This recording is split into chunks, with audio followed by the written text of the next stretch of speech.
Major K-Squad investigators have been fielding hundreds of calls generated by this sketch. Police say a man fitting this description has been seen driving through Housman's neighborhood both before and after her abduction, and police are not ruling out it may be Housman's killer returning to the scene of the crime. Basically, it was take the lead, write it down, callback number, if you could get it, and following up on them. Detectives David Dinter and Keith Townsend checked out one of the leads. They're on their way to interview Angie Housman's Girl Scout troop leader. Hi, Eileen. I'm Detective Dinter with the Major K Squad. Do you have a few minutes where we can come in and talk to you? Yeah, I guess. Okay, thanks. Police are hoping some other members of the troop have seen the man. It's a long shot, but worth a try.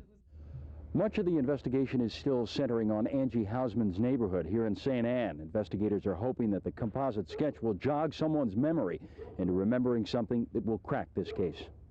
But the investigation is being hampered, police say, by phony calls to the hotline. You just wouldn't believe the amount of people that's called in and said, this is my ex-husband, he looks like this, I know he's capable of this, we have to run it down. Only to find out it's a bogus call. Schrader says those callers are not only misleading the investigation, they're keeping a little girl and her family from finding justice and peace of mind. In St. Anne, Randy Jackson, News Channel 5. The shock of Angie Housman's abduction and murder hit close to home in St. Anne today. As the 9-year-old Busch Elementary School's classmates went to school this morning, they passed beneath a flag flying at half-staff. Many parents say news of the little girl's murder has made them more cautious. We stay together. We're a closer knit family now. I make sure I'm holding the baby's hand all the time, and he's 4. And we're saddened by it, extremely saddened. School officials say 5 counselors were at Busch this morning to help the young students deal with their grief and fears. It was Saturday morning when deer hunters discovered the body of Angie Housman in a remote area of St. Charles County. Today, Major K-Squad investigators divulged little about how Housman actually died, saying only she died violently, and they are encouraged by evidence left at the scene. But again, we are being protective of the mode of death and what we found at the crime scene right now. Was some good hard evidence picked up out there? We're very happy with what we found so far. When Angie Housman first disappeared from this school bus stop, a flurry of leads came in. One, as we first reported, from a psychic who said her body could be found near the Busch Wildlife Preserve. It is a tip that even investigators find ironic. This morning, investigators interviewed a Francis Howell High School student, saying the teen was helping them with the investigation. This afternoon, Angie Housman's street was quiet. The St. Anne child was abducted just 8 houses from the safety of her own home in a neighborhood where her friends promise she'll always be remembered. With investigators saying their field of suspects is narrowing, more may be known of 9-year-old Angie Housman's last minutes alive than police are allowed to say. Police still aren't saying how long the Busch Elementary School student's body had been in a wooded area in St. Charles County before it was found last Saturday, 10 days after she had disappeared from a school bus stop a block from her home. It was here only 3 days ago that young Angie Housman's body was discovered by hunters, and it is in this very area in itself that's providing investigators with at least one lead. This area off of Highway 94 and dead-end Miller School Road is an area frequented by those who use the woods to conceal local parties. You have the teenage population that uses that road for partying or necking or whatever reasons they might choose to be there. But it's also an area that's open to bow hunting, and we're hoping that some person or persons may have observed something that would be beneficial to it, and we would certainly like for them to call us. At the St. Charles Justice Center, we were shown forensic technicians busy processing some of the 150 pieces of evidence taken from the crime scene. Much of the painstaking work has been going on since Angie Housman was found Saturday. These pieces of gaffer's tape may reveal latent fingerprints, and a forensic technician was dusting this beer bottle for clues.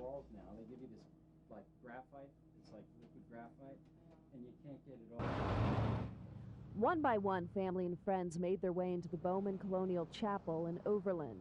Inside, the chapel was decorated with pink, red, and white flowers, and people who knew and loved Angie Housman talked not about their loss, but how she touched so many in her short life. Following the ceremony, a short distance away, mourners gathered at the Laurel Hill Cemetery. The one thing everybody talked about was Angie Housman's smile. In fact, her great-grandmother wrote a letter which was read at the service, which said, Our world is going to be a lonely place when we can no longer see your beautiful face. But there were no smiles at Angie's final tribute when a family friend played a song Angie liked called Say Hello to Heaven, followed by a balloon release.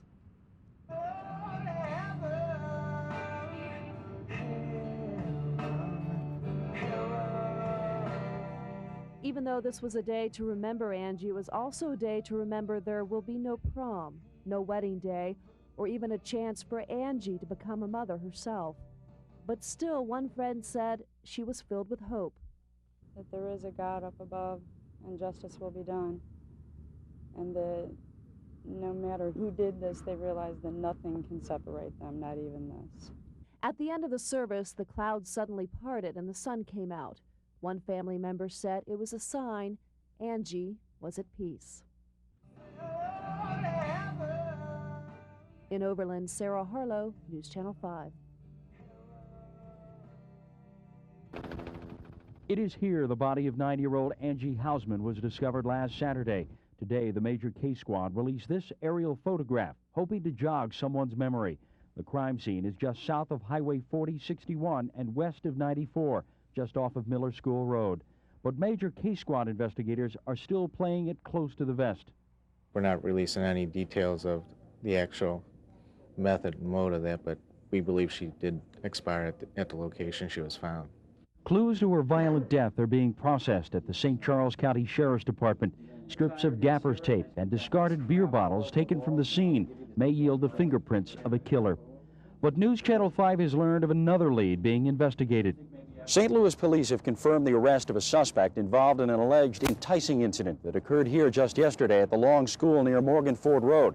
They say there were at least 3 such incidents. Investigators are also checking to see if the same suspect was involved in another attempted abduction of a student on Utah between Oak Hill and Roger Lane. St. Louis police released the suspect because of lack of evidence, but not before photographing and identifying him. The major case squad is checking to see if there's a link between yesterday's incidents and the Housman murder, a case that is taking its toll on everyone close to it. It's been probably the toughest case that I've had to deal with since I've taken office 4.5 years ago. And we've had some tough ones, there's no doubt about that.